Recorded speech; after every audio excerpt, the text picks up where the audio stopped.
সরকার 12 ফেব্রুয়ারি নির্বাচনের মাত্র 3 দিন আগে একেবারে আকস্মিকভাবে অসম্ভব গোপনীয়তার মধ্যে এবং তড়িঘড়ি করে তারা মার্কিনীদের সাথে যে চুক্তি স্বাক্ষর করেছেন, প্রথমত এটা তাদের ইখতিয়ারের বাইরে।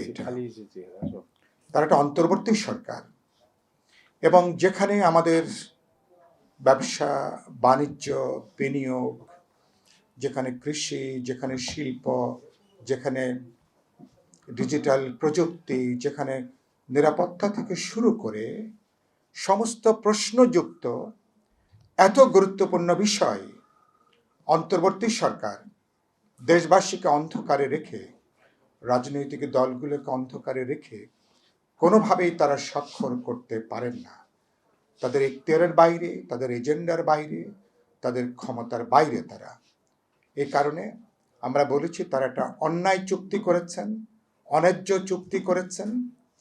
এবং আমরা দেখেছি যে এ ব্যাপারে বিএনপি দিক থেকে আনুষ্ঠানিকভাবে এখনো পর্যন্ত এই চুক্তি সম্পর্কে কোনো বক্তব্য দেওয়া হয়নি।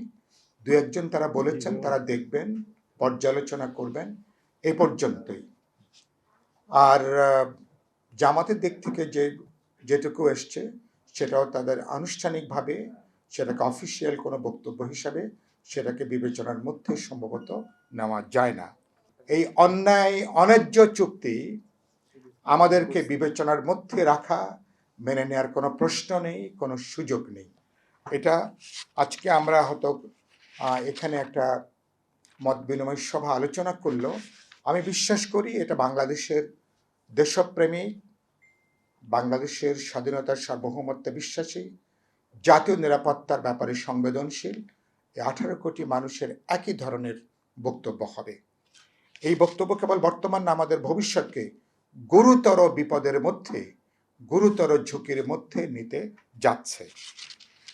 সেই কারণে আমি দাবি করি যে অনতিবিলম্বে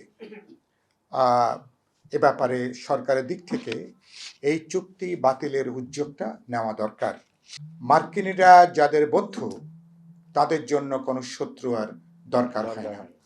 এবং পৃথিবী জুড়ে এখন মার্কিনীদের সবচেয়ে বড় পরিচয় কি? এটা আন্তর্জাতিক একটা সন্ত্রাসবাদী একটা রাষ্ট্র।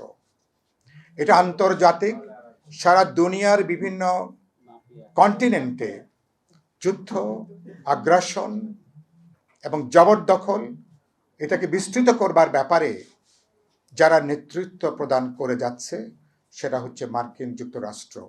বিশেষ করে ট্রাম্প প্রশাসন ক্ষমতায় আসবার পরে তিনি এখন তিনি নেতৃত্ব প্রদান করছেন।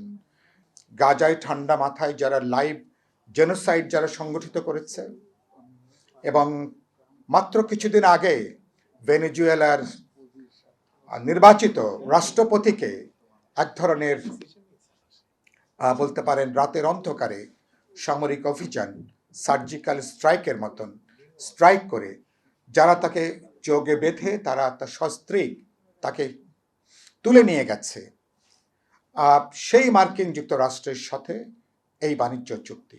এবং ইরানে আপনারা দেখেছেন, ইরানে যারা ইসরায়েল, আমি ইসরায়েলকে বলি প্রধানত মার্কিন যুক্তরাষ্ট্রের একটা মিলিটারি আউটপোস্ট, একটা সামরিক আউটপোস্ট হিসাবে মধ্যপ্রাচ্যে ইসরায়েলেরকে সেখানে দাঁড় করানো হয়েছে। এবং আপনারা জানেন যে তাদের লক্ষ্যটা খুবই পরিষ্কার, আন্তর্জাতিক পুঁজি বা বিশ্ব সাম্রাজ্যবাদী যে পুঁজি এবং সেই পুঁজির স্বার্থ রক্ষা করবার জন্য আজকে মিলিটারি ইন্ডাস্ট্রিয়াল কমপ্লেক্স, তাদের সাথে যুদ্ধ, আগ্রাসন, জবরদখল, এটা তার একেবারে ওতপ্রোত একটা অংশ। ফলে গোটা তারা একদিকে যেমন আফ্রিকাকে, ল্যাটিন আমেরিকাকে তারা নতুনভাবে তারা দখলদারিত্ব কায়েম করবার একটা তৎপরতা দেখি নানাভাবে, গোটা আরব দুনিয়াকে তার মানচিত্র পরিবর্তন করবার জন্য বাস্তবে তারা ইরান, যারা আরব দুনিয়ার মধ্যে একমাত্র এখন প্রতিবাদী বা প্রতিরোধের শক্তি দাঁড়িয়েছে এই মার্কিন এবং ইসরায়েলি এই অশুভ চক্রের বিরুদ্ধে, তাদেরকে তারা বিনাশ করবার জন্য তাদের যে অন্যায় যুদ্ধ সেখানে তারা যেটা করছে। এবং গত রাত্রে সারা দুনিয়ার কোটি কোটি মানুষের ঘুম হয়নি। গতকাল ছিল ইরানের হাজারো বছরের সভ্যতাকে ধ্বংস করে দেওয়ার একটা হুঙ্কার ট্রাম্প দিয়েছিলেন, এবং শুনেছেন অনেকের আশঙ্কা ছিল ইরানের এই উন্মাদ, এই মানসিক বিকারগ্রস্ত এই ট্রাম্প নামের যে রাষ্ট্রপতি যিনি এখন দায়িত্বে আছেন, তিনি সেখানে পারমাণবিক বোমা নিক্ষেপ করেন কিনা। এই উদ্বেগে, এই উত্তেজনায়, আশঙ্কাতে পৃথিবীর কোটি কোটি মানুষ, কয়েকশো কোটি মানুষ গত রাতে তারা বিনিদ্র রাত তারা কিন্তু যাপন করেছেন।